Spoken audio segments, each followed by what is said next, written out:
Previously on Game Theory. Get all the satisfaction of putting together mind-blowing theories of your own with Theory Crates, an exciting new feature that lets all you loyal theorists feel the pride and accomplishment of concocting a new theory out of literally nothing.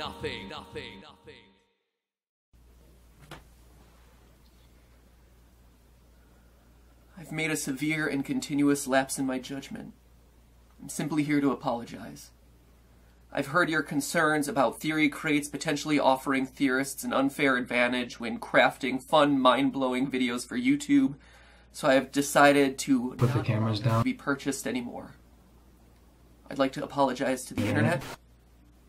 I'd like to apologize to anyone who's seen the video. I'd like to apologize to anyone who has been affected or touched by loot crates or loot boxes or any loot-containing vessels of any kind. I'm disappointed in myself. And I promise to be better. I will be better. At least until you guys are less mad at me, at which point I will sneak Theory Crates back into circulation, just to show you how much I respect you as consumers. Thank you.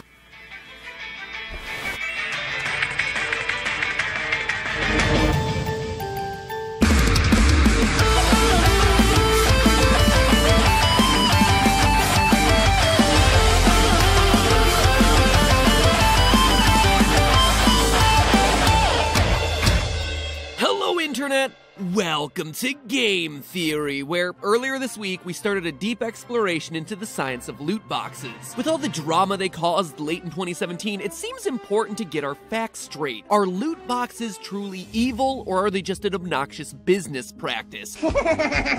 Are game makers actually manipulating us into gambling our money away? So far, we've looked at some general tricks both casinos and loot boxes use to hack our brains into spending more money. But today, I'm gonna take it one step further, because these game makers, casinos, and game developers alike are targeting not just you as a human, but you as an individual. Watching when you specifically play and how you specifically play to capture you when you're most susceptible. Sound a bit too Orwellian, like Big Brother is watching?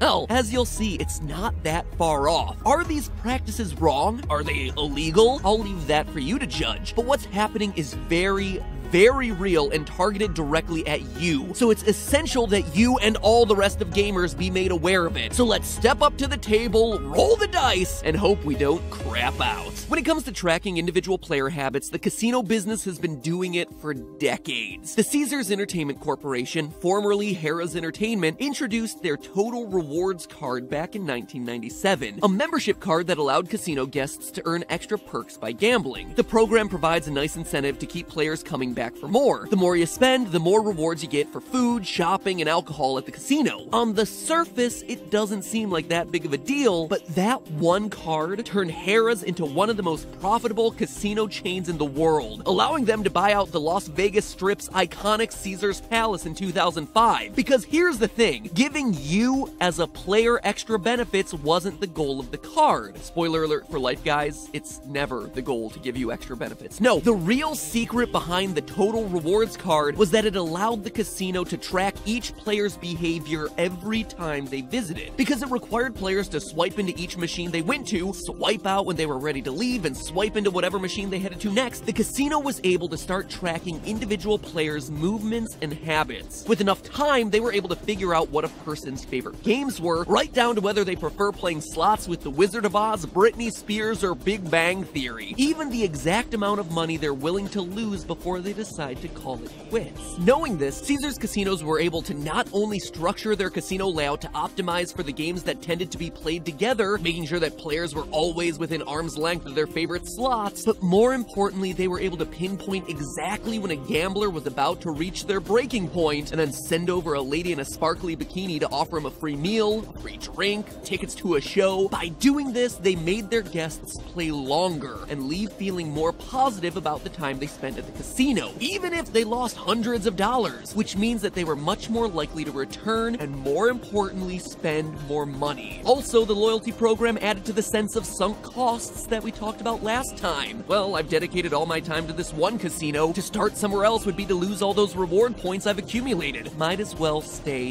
here. Because loot box systems aren't considered gambling, they can do this exact same thing, just even more directly. It's illegal for a casino to adjust the odds of a slot machine in order to help a losing player, but a video game can change the odds of getting a good drop any moment that they want to. Fire Emblem Heroes gradually increases the odds of getting a 5-star hero every time you roll a 3 or 4-star in its gacha system. So players are essentially guaranteed to get a good drop, even if it's not what they specifically wanted after a string of bad ones. That way, they're still getting rewarded and have a renewed sense of hope right at the point when they might have started to get fed up with the system. It also encourages them to keep spending after a bunch of failed attempts because of those sunk costs. If I stop now, I'll lose all that progress I've made to that good 5-star roll, so I might as well keep spending until I get to that level. But that's not all. Game companies can dive even deeper into the specific data that makes you you in an attempt to make you more likely to open up your wallet. A mobile development consulting company called Scientific Revenue provides game developers with analytical software that tracks player behavior and then dynamically adjusts the pricing of microtransactions to best match what you specifically are willing to spend. On their website, they directly say,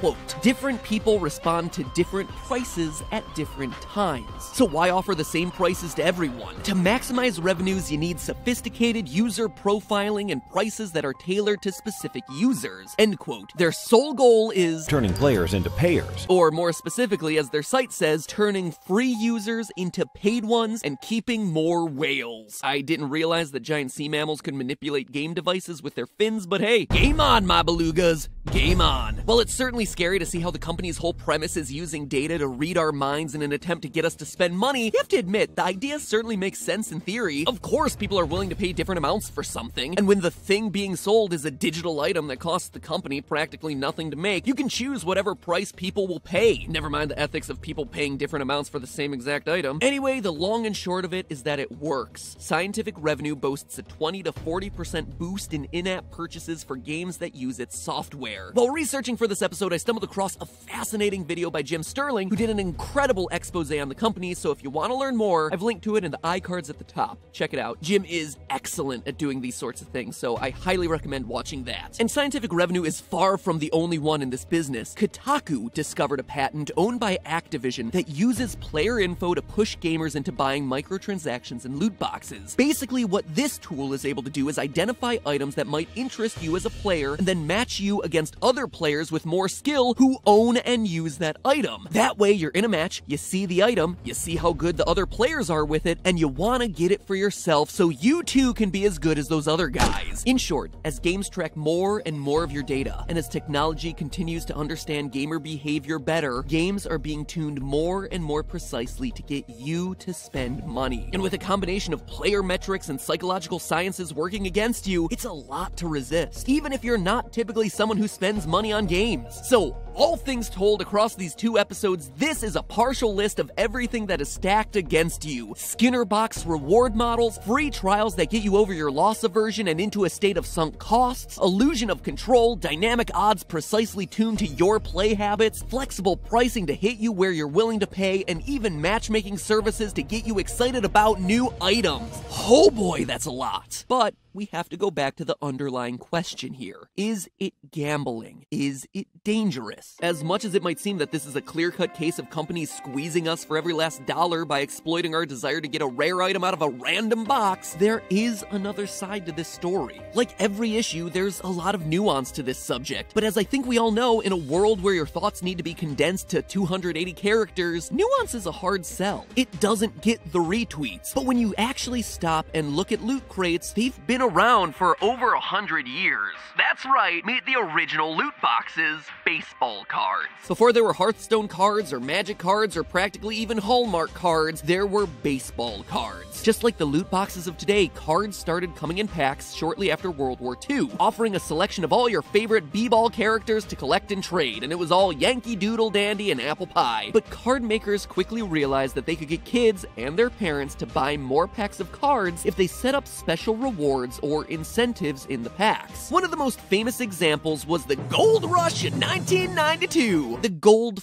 Foil Rush of 1992. The way it worked was for the manufacturer Topps to insert special gold cards into select packs of baseball cards. They were exactly the same as regular cards, but the lettering was gold. Oh boy, calm down! It became such a massive craze that the company had to update their packaging to make it tamper-resistant and add features to cards to prevent counterfeiting. Realizing what a big hit these rare premium cards were, Topps then came out with a super premium set and an ultra premium set to keep collectors collecting. Other competitor companies started creating similar gimmicks to get kids to buy more card packs and collect more and more cards with the same players over and over again, same players, just a special font, a heavier card stock, a shiny gold label. So even if you've never touched a video game, if you or your parents parents have ever opened a set of baseball cards, they've participated in the same psychological phenomena that I've been talking about this whole time, from the dopamine anticipation pathways to the sporadic rewards to the loss aversion principles. So if this practice has been going on in safe, kid-friendly hobbies for literally a century, can it actually be harmful? Well, interestingly enough, shortly after the 1992 gold foil craze, the exact same discussions happening now around loot boxes started happening around baseball cards. The Wall Street Journal came down hard on the principles of card collecting as gambling and lamented its loss of innocence back in 1996. In 1999, the New York Times brought the same issue up again, but instead of baseball cards, it was Pokemon cards, claiming that the Pokemon card lottery system was a form of gambling for children. You know the phrase, those who don't read history are doomed to repeat it? Well, here we are. The argument is cyclical, with a ton of the major toy crazes from the past few decades being ultimately based on some kind of random prize system, or, to some people, gambling. So, how did all these issues shake out in the past? Why is this still an issue nearly 30 years after the first gold foil baseballer hit store shelves? Well, one of the biggest arguments that have kept these issues from moving forward in the past is that there are some genuinely big differences between what we classify as gambling and what happens with card packs and loot boxes. In a casino, you're betting money that you'll win, but if you don't, you leave the casino with nothing. Your money literally disappears into the casino vault and you get nothing in exchange. Systems like loot boxes, though, or magic cards, or Pokemon cards, or baseball cards before them, or even those eBay mystery boxes that vloggers have been spending egregious amounts of money on lately, those don't work like this. In the case of loot boxes, you're always buying something. You never hand your money to Blizzard for a loot box and find that that loot box is empty. That would be what a casino's like.